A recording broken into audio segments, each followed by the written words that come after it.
All right, let's talk about something that's really tough, but also incredibly important. We're going to be diving into emotional abuse and manipulation. This is the kind of damage that doesn't leave bruises or visible scars, but its impact, wow, it can go so deep and last for a very long time. Okay, let's get right into it. So, let me just ask you, does this hit home? That feeling of constantly, and I mean constantly, walking on eggshells? It's when you're always choosing your words so carefully, trying to predict someone's mood just to keep the peace. It is absolutely exhausting. And you know what? It's a major red flag. And it goes beyond just walking on eggshells, right? You might even start to feel like you're going crazy. You second guess your memory, your feelings. You start to think, maybe I am the problem here. That's what a manipulator does. They make you internalize the abuse. But I really need you to hear this. It's not you.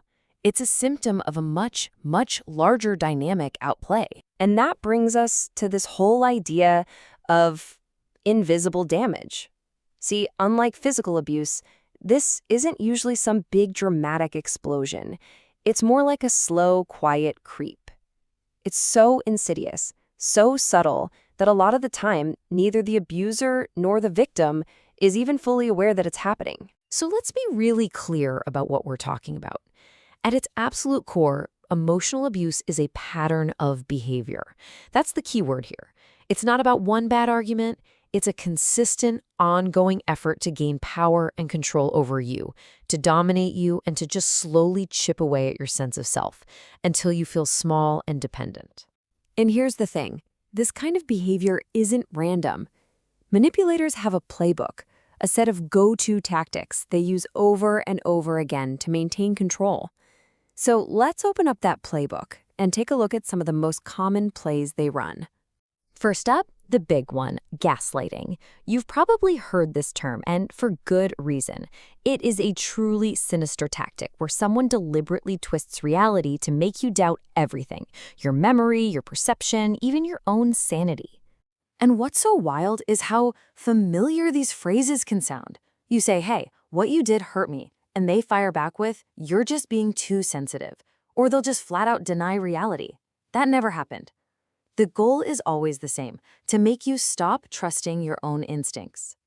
Now, if denying reality doesn't work, another classic move is to just flip the script entirely and play the victim. You confront them about something they did, and suddenly they're the one who's been wronged. They're the one who's suffering. It's a masterful move to dodge all accountability and even make you feel sorry for them.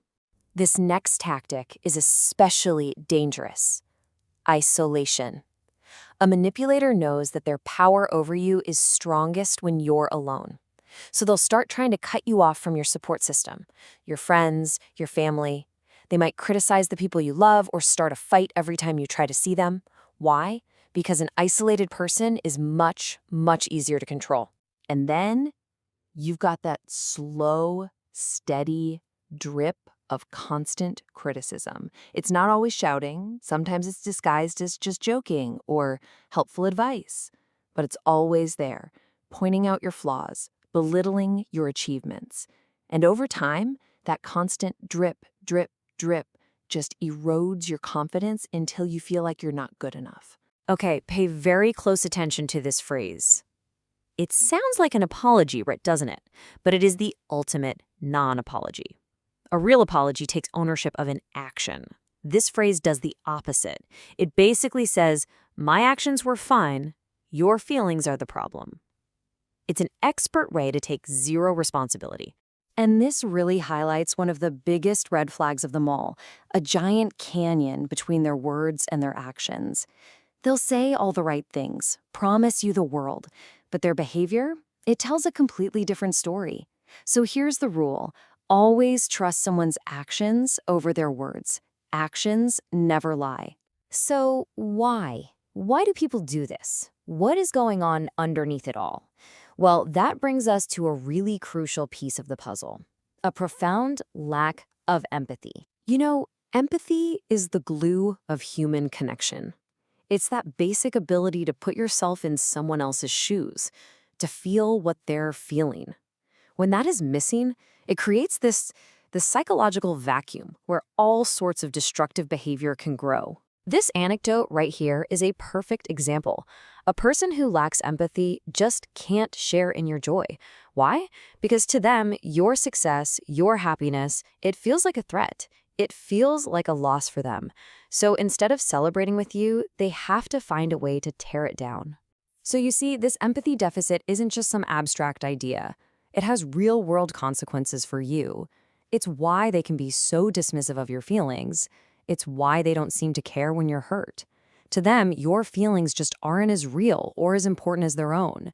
Okay, so let's dig a little deeper. Let's try to look inside the manipulator's mind for a second.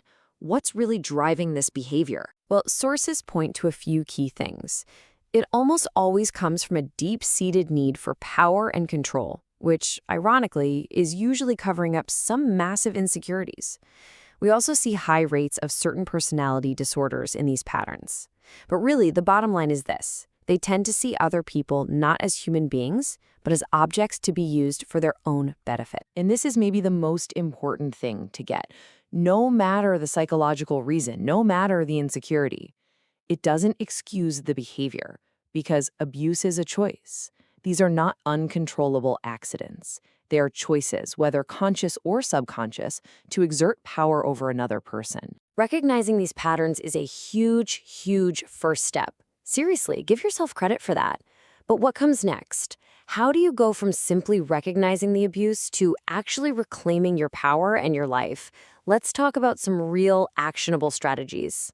Okay, here's a roadmap. Number 1, start putting your own needs first. Stop worrying about pleasing them. Number 2, set firm boundaries. Decide what you will and will not tolerate and stick to it. 3, don't engage. When they try to start a fight, just walk away. 4, seek support. This is vital. You can't do this alone. Reach out. And finally, number 5, have an exit plan. Even if you aren't ready to leave right now, just having a plan is incredibly empowering. And as you're taking these steps, you have to remember 2 fundamental truths. Say them to yourself over and over. 1, you are not to blame. This is not your fault.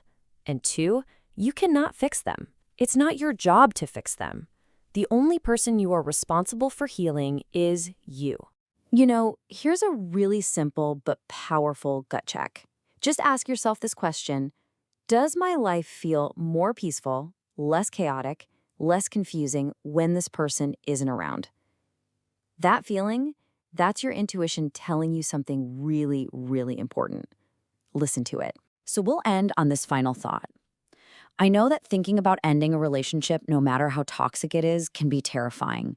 But if any of this has sounded familiar to you, I just want to leave you with this one question to think about. What if the peace, the clarity, and the calm you are so desperately looking for is waiting for you on the other side of saying goodbye?